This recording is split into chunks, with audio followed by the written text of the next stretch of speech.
নমস্কার ভিউয়ার্স, এই মুহূর্তে চলে এসেছি আমরা আজকের আবহাওয়ার একদম লাইভ আপডেটে। এই মুহূর্তে দাঁড়িয়ে আমরা দেখতে পাচ্ছি যে এই ঘূর্ণিঝড় দিতোয়া কিন্তু প্রবল শক্তিশালী হয়ে এবং বেগ নিয়ে এগিয়ে আসছে আমাদের এই ভারতীয় উপকূলের দিকে।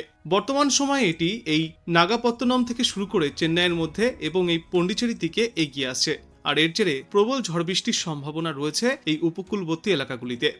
এই বিশাখাপত্তনম, বিজয়ওয়াড়া, নেল্লোর, চেন্নাই, পন্ডিচেরি, তারপরে দিকে শ্রীলঙ্কাতে তো দুর্যোগ চলেছে, টন্ডি, নাগাপত্তিনাম সব দিকেই কিন্তু দুর্যোগপূর্ণ আবহাওয়ার রয়েছে। বর্তমান সময়ে এটি সমুদ্রে সর্বোচ্চ 70 থেকে 80 কিলোমিটার, কোথাও কোথাও 60 থেকে 70 কিলোমিটার এবং উপকূলের এলাকাগুলিতে 30 থেকে 50 কিলোমিটার পর্যন্ত গতিতে ঝড়ের দাপট চালাচ্ছে। এটি কিন্তু বর্তমান পরিস্থিতি, আজ দুপুরের কথা বলছি আমরা।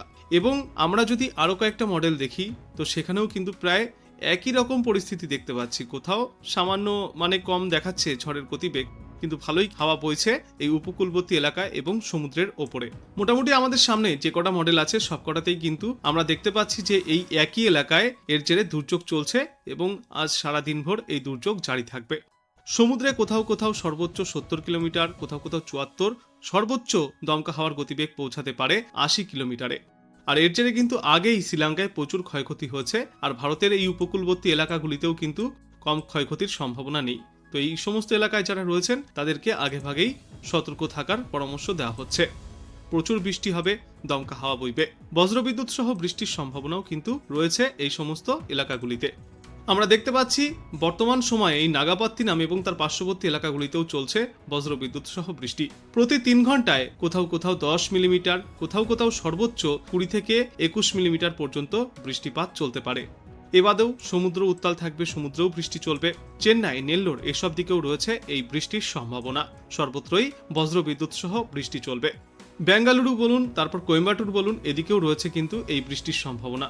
এই উপকূলের এলাকাগুলির তুলনায় এই বেঙ্গালুরু এবং এই কোয়েম্বাটুরের ওপরের দিকের কিছু এলাকায় বৃষ্টির পরিমাণ কিছুটা কম, তবে এইসব দিকেও কিন্তু বৃষ্টি চলবে। আর এর পার্শ্ববর্তী এলাকাগুলিতে থাকবে মেঘলা আকাশ।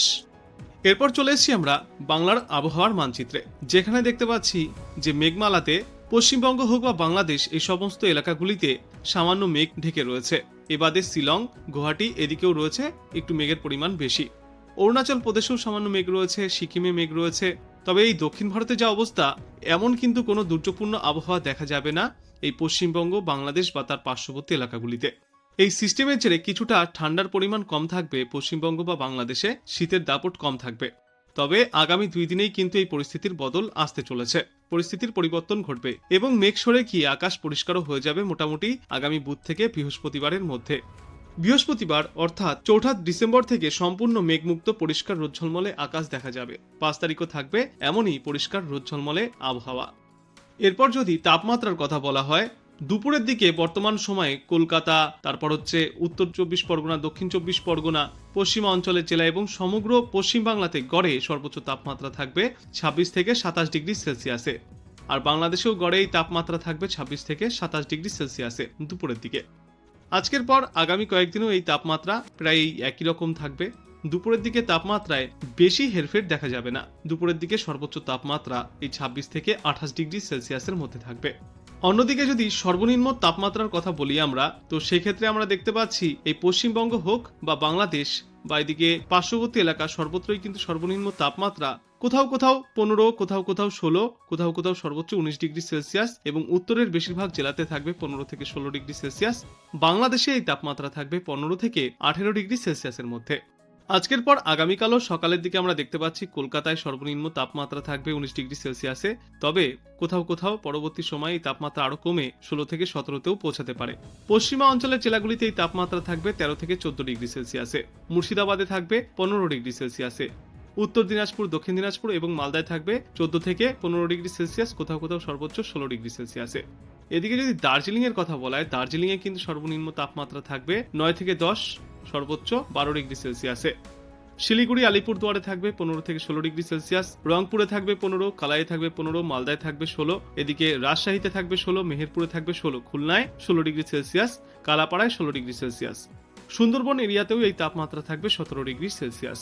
সিলেট, ময়মনসিংহতে থাকবে 15 থেকে 16 ডিগ্রি সেলসিয়াস। এদিকে নর্থ ইস্টে এই তাপমাত্রা থাকবে 13 থেকে 16 ডিগ্রি সেলসিয়াসের মধ্যে। ডিব্রুগড়ে 15, গুয়াহাটিতে 16, শিলচরে 16। বেলা বৃদ্ধির সঙ্গে সঙ্গে বেশ মনোরম আবহাওয়ায় থাকবে গোটা বাংলাতে। আর যেহেতু একটা সিস্টেম রয়েছে, তাই তার প্রভাবে দুপুরের দিকে কিন্তু এখনো অতটা শীতের অনুভূতি থাকবে না, হালকা হলেও অস্বস্তি বোধ হবে, রোদ গায়ে লাগবে। মোটামুটি এই একই রকম তাপমাত্রা থাকবে আগামী 4 ডিসেম্বর থেকে 5 ডিসেম্বর পর্যন্ত। তারপর থেকে আবহাওয়ায় আসবে ফের বড় পরিবর্তন, তাপমাত্রা স্বাভাবিকের থেকে আরো 2 থেকে 3 ডিগ্রি সেলসিয়াস পর্যন্ত নিম্নমুখী হবে দুই বাংলাতেই। আর বর্তমান সময়ে কিন্তু যদি আমরা বৃষ্টির পূর্বাভাস দেখি, তো সেক্ষেত্রে পশ্চিমবঙ্গ বা বাংলাদেশের কোথাও তেমন কোনো বৃষ্টির পূর্বাভাস আমরা দেখতে পাচ্ছি না। সর্বত্রই কিন্তু বৃষ্টিমুক্ত শুষ্ক আবহাওয়া রয়েছে। মোটামুটি এই আজ থেকে আগামী 4-5 তারিখ পর্যন্ত এই একই রকম আবহাওয়া রয়েছে, কোথাও কোনো বৃষ্টির সম্ভাবনা নেই, শুষ্ক মনোরম আবহাওয়া দেখা যাবে।